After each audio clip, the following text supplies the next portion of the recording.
I recently got into a fist fight with my brother, causing me to miss my bus, only to find out the bus had been in a horrible accident with 2 fatalities. How has a few seconds changed your life? My dad had a customer in New York that he worked for. You could never make this man mad, ever. He would just shrug and say, "Well, we'll just have to work through this," and smile and get to work. One day dad finally asked him, "John, you are the most easygoing person I've ever seen. Why is that?" And he answered, "Dave, I was angry one day. I woke up late and rushed to get ready, and right as I got to the subway, the train pulled away right as I got to the station. There I sat cursing, having to wait for the next train. Already late to work and having a bad day. I walked into the ground floor of my office building, and that's when the elevator exploded as a terrorist flew a plane into it. My office was on the floor it hit. Since then, I'm on borrowed time. Goosebumps, dude." Felt really weird before I was about to take a car ride from home to school. Took a breather and drank a glass of water and felt better. Missed being in a 5-car accident caused by a coked up maniac by a few seconds. My god. Pay heed to this comment, everyone. Coca-Cola addiction isn't a joke. A boat I was on sunk off NJ into the near freezing Atlantic. When the Coast Guard arrived by helicopter, my friend was dead and I was unconscious. At the hospital it was determined my core body temp was 86F. If you google that, it says fatal. A few more minutes in those bitter seas and I wouldn't be typing this now. Long story, but I like my long stories, so head on to the TLDR. If you're unlike me, back in 2007, my life was pretty much on an upswing. My dad got me a job in the hotel he worked in, took a graveyard shift, and was saving money to live off campus for my sophomore year, as well as living with some popular guys who brought me into their social circle. One night, my co-workers, older folk, joked about not wanting to see photos of those crazy house parties you college kids do. I noticed that I lacked a lot of photos of myself, so on my way home via the empty train I would try to get artsy with my cell phone's photo timer. On my drive home from the train station after midnight, I decided on an idea for some cool Facebook photos. Our house had a driveway and street parking along a long roadway, so what about a photo of me on a long street in my neat suit? Rad. I parked my car in front of my dad's van on the street parking so no one would see me if they were driving past. There were few cars, maybe one every 20 minutes, so I should be fine, I told myself. I positioned the camera phone on the wipers of the car and stood on the street, grainy and dark. A terrible photo. A car approaches. I wait, let it pass. Another photo taken, just as bad. I turned on my car's headlights and retook another photo, eerily illuminated. That'll do. Maybe another one? I decided against another one. I'm not trying to be vain here. I turned off the lights of the car and walked up the driveway, which maybe took less than a minute. Walk into the house, shut the door and smash, boom. The sound was so sudden, I thought it was the bass of a stereo in the basement. Maybe someone was up this late watching a movie. I turn around and face the door, looking to see. No car. Where's my car? Even more, where's my dad's car? Something catches my eye to the right. My dad's car is flipped on our front yard. A random car is on its side leaning against my car, which is shoved right over where I had been posing. To this day, my parents refuse to have anyone in our family to park on the street parking. TLDR. If I stayed a minute longer taking photos of myself, I'd be dead. My self-esteem shut down that little photo shoot just in time. I was returning from my grandfather's funeral a couple years ago and I was on the highway when a sudden downpour forced me to pull over because I couldn't see and I was hydroplaning. I pulled over to the shoulder of the freeway and put my car in park and lit up a cigarette to wait out the worst of it. For no reason that I can fathom, I suddenly had an odd feeling that I should pull my car ahead further, so I put it back in drive and pulled ahead about 20 yards and put it back in park. Mind you, this was the middle of the afternoon and I was on a long, very straight stretch of the freeway, so really any place to pull over was just as good as any other. Not 2 minutes after I pulled ahead, I looked in my rearview mirror and I saw alternating headlights and taillights headed right in my direction at a very high rate of speed. Two women had lost control and their car was doing 360s as it went off the road just feet behind where I was sitting. There was an open field next to us, so they just skidded to a stop and everyone was fine. But if I hadn't pulled forward, they would have surely collided with me and things would have turned out much differently. I chalk that one up to grandpa saving my butt. Don't mention it, kid. Now get the frick off my lawn. This girl I met at summer camp a while back told me this story about her brother. So her brother is studying really hard one night for a big test for his afternoon class the next day. He ends up not going to sleep until around 4 AM. But his alarm wakes him up the next day for his morning class in Norris Hall. He thinks, oh, I'm too tired to go to class. I can just skip this one. The date was the 16th of April, 2007. Virginia Tech. I was up late studying that night and slept in late. Let's be honest, I always missed this class. I woke up to 5 missed calls, 10 texts, and I couldn't call out. I had no clue until I turned the TV on. My class was in Norris at 9 AM. I would have been walking to class towards the tail end of that whole ordeal. Some idiot in class was throwing this really sharp pen across the room, returning it to me since I lent it to him. He threw it like a javelin. I didn't notice that he was crudely returning it to me, but I was drinking water during the incident. The angle that I was holding my water bottle up, as well as the gesture my fingers made in gripping it, helped the pen land right in between my ring and middle finger, and no further. It was centimeters away from my right eye. I'd hate to think what could have happened. That is scary to think about. I feel that losing your vision like that is super scary, as all of a sudden, there's something sticking out of your eye and you can't see it.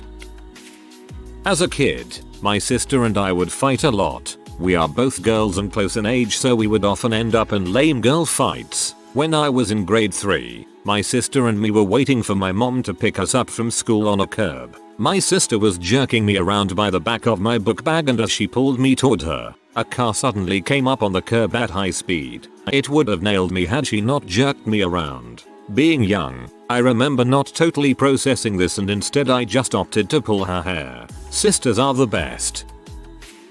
I was with my ex driving home late one night, and we were having a huge argument in the car. I stopped at a light, proceeded to yell at him. The light turned green, but I was in the middle of making my point, so I didn't immediately get going. Right as I was stepping on the gas, a drunk driver came from the other side, going about 90 miles per hour in insane zigzag, passing about 16 feet in front of my car. We both froze and looked at each other with the holy frick, this is the luckiest argument we've ever had look.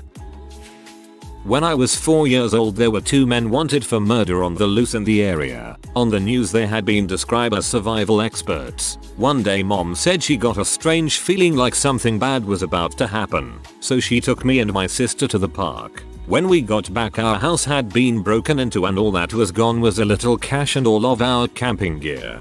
My mom gets these feelings all the time. When I was 7 or 8, she stopped me on my way out one day and told me, out of nowhere, not to sit at the back of the school bus because it wasn't safe. Of course, the bus got in an accident that day, and several of my classmates were hospitalized.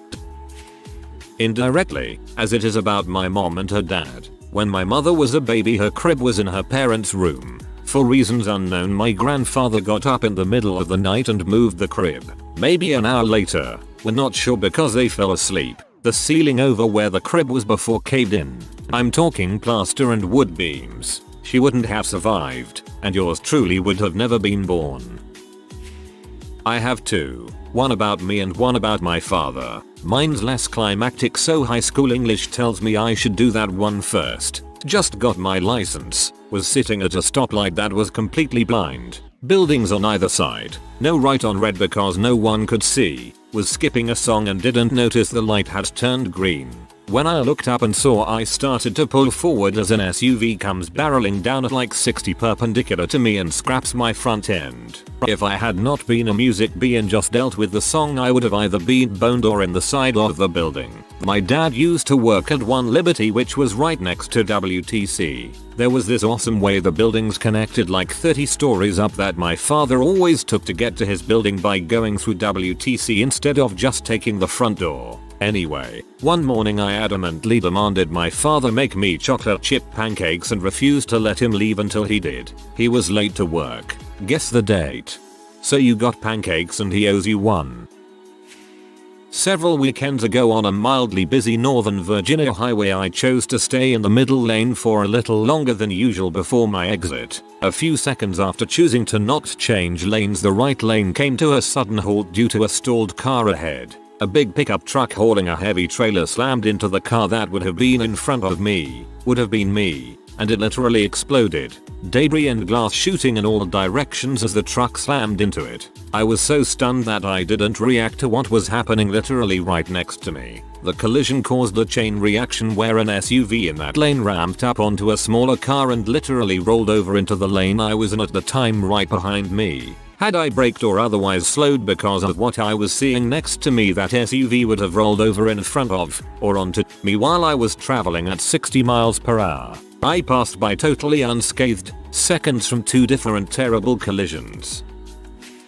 Long time ago, my 9-year-old son woke up in the middle of the night to go to the bathroom. I was a single mother of 4 kids, 13 to 1 in age. As my son walked to the bathroom, he had a view into my 13-year-old daughter's room. There was a naked man with a scarf across his face kneeling by her bed. My son got so scared he started to run to my room to wake me, but before he could, the naked guy walked behind him, patted him on the shoulder, and went right back out the slider he had broken into. We called the police and they got there in what felt like a minute. Through the interviews and a review of what my son viewed, they told me that I had just missed having everyone murdered by a serial killer. They said he was doing a ritual next to my daughter's bed and that my son had interrupted him. They believed that he would never finish the murders if he had not done his ritual. They did think he might come back. My home was watched for weeks. I was never alone in that house if I could help it and moved soon after. So if my son had not gotten up to pee, my children and myself would all be dead.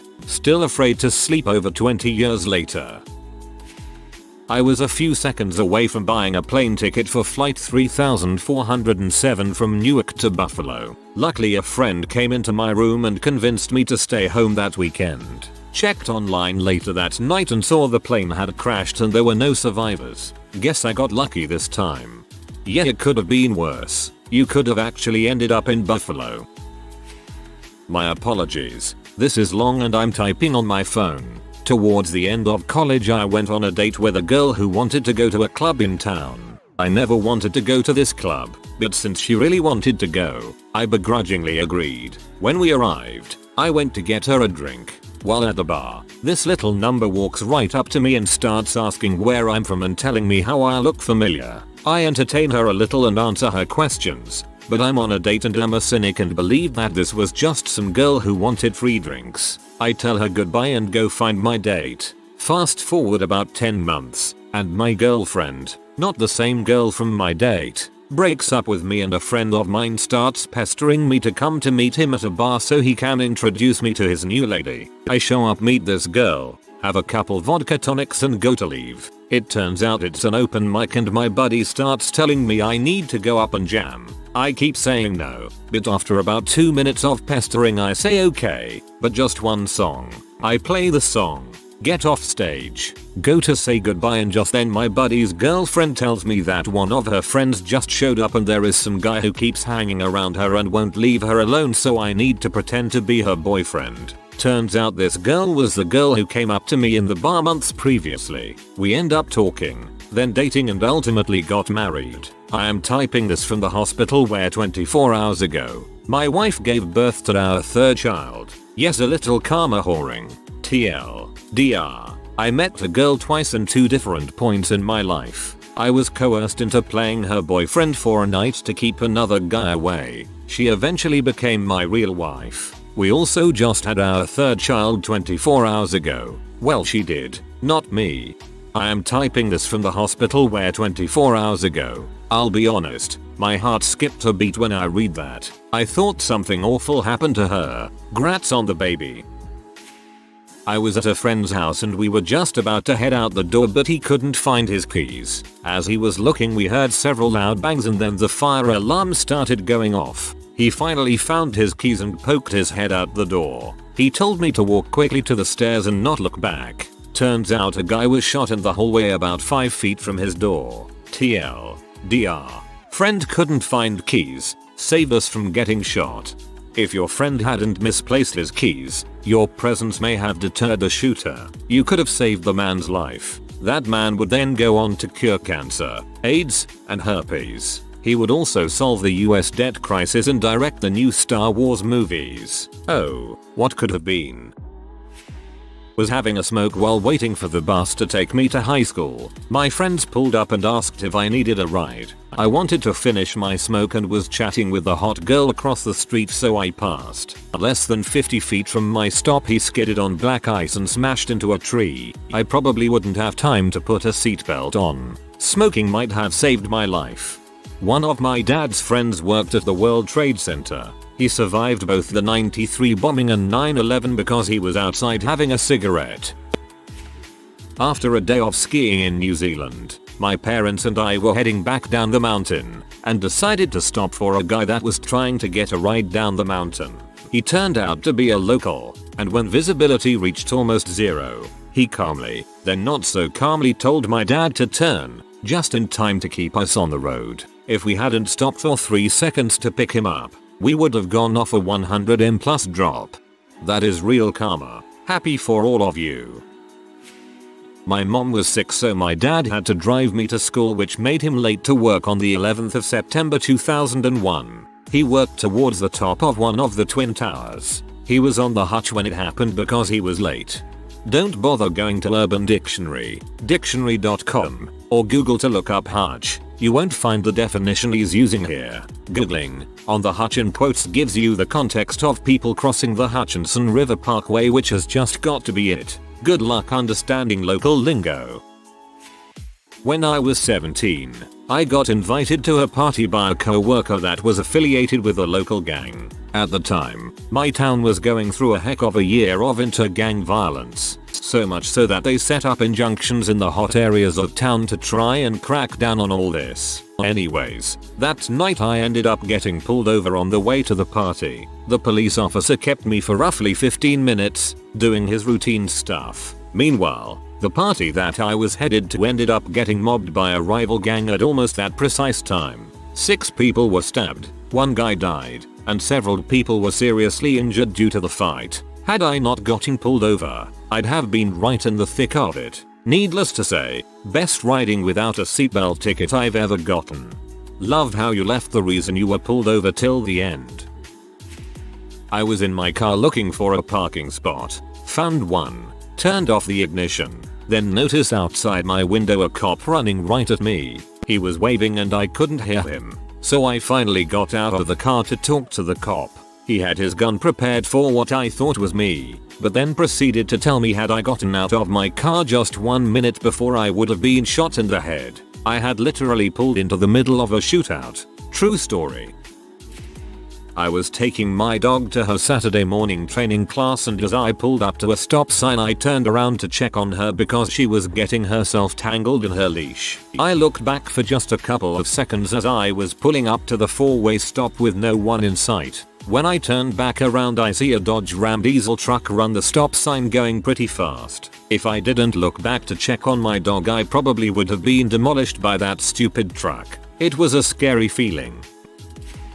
Survivor of a plane hijacking here. 12 years ago, before 9/11, I was on a flight from London to Nairobi, Kenya. As we were flying over the Sudan desert, we hit what seemed like some really bad turbulence. The only issue was that it was sunny outside, with no sign of clouds or rain. The turbulence kept up for 5-10 minutes, and all of the passengers were starting to get a little worried. Suddenly, there was a calm. Then our plane dives. I'm talking a Boeing 747 heading straight for the ground. We all knew it was the end. I watched as drops of water from the cup in front of me lifted into the air and attached to the ceiling, and watched as my gas mask fell in front of me. Right before I knew there would be impact, the plane miraculously came out of the nosedive. Several long minutes later, the pilot came on over the loudspeaker, announcing that everything was under control and that we would be continuing on to our destination. As we learned when we landed, apparently a mentally unstable man had stormed the unlocked cockpit and had attempted to crash the plane. under the belief that we were all out to get him. Thankfully, the co-pilot used to be in the Air Force and had training in pulling planes out of nosedives. As we watched our story unfold on CNN, we learned that we had been 3 seconds from exploding in midair from the sudden change in atmospheric pressure. So yeah, 3 seconds from death.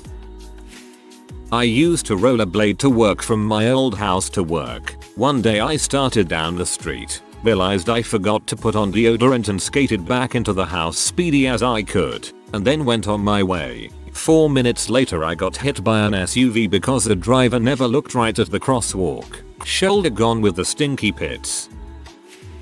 One time when I was a kid, sometime in the mid to late 90s, my dad and I stopped at an ATM on the way home from my grandpa's. And while we were walking back to my dad's car, someone careened off the road and straight into the ATM where we were standing. I've been trying to find an article, but I can't find it anywhere. A woman was stopped at a red light, looking down into her purse. The light turned green, but she didn't notice. The guy behind her laid on the horn in frustration.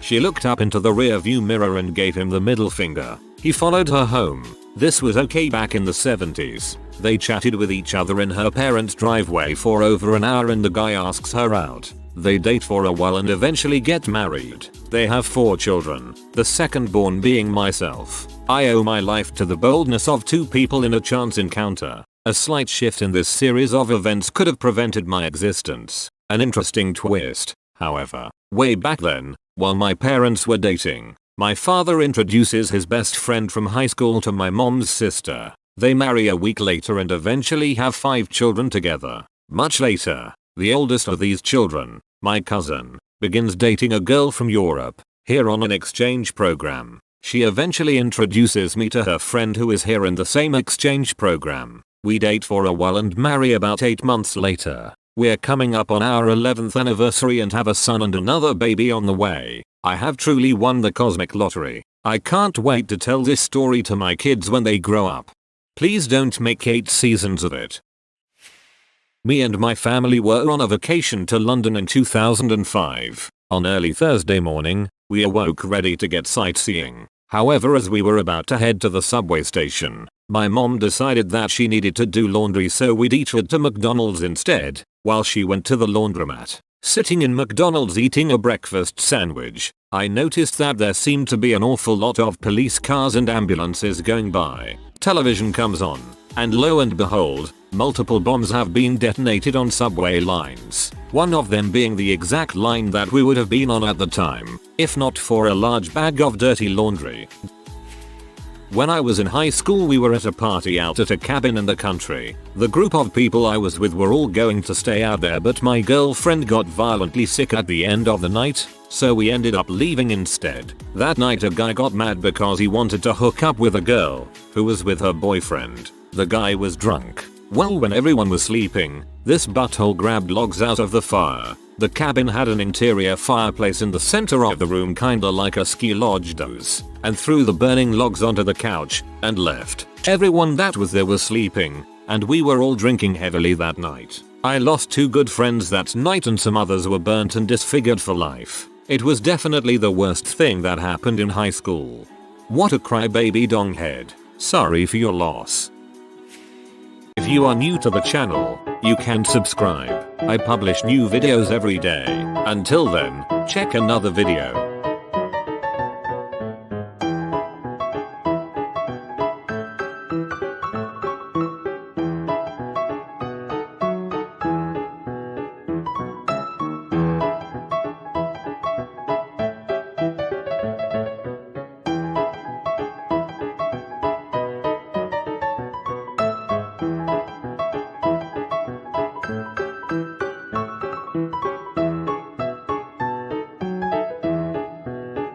Bye for now.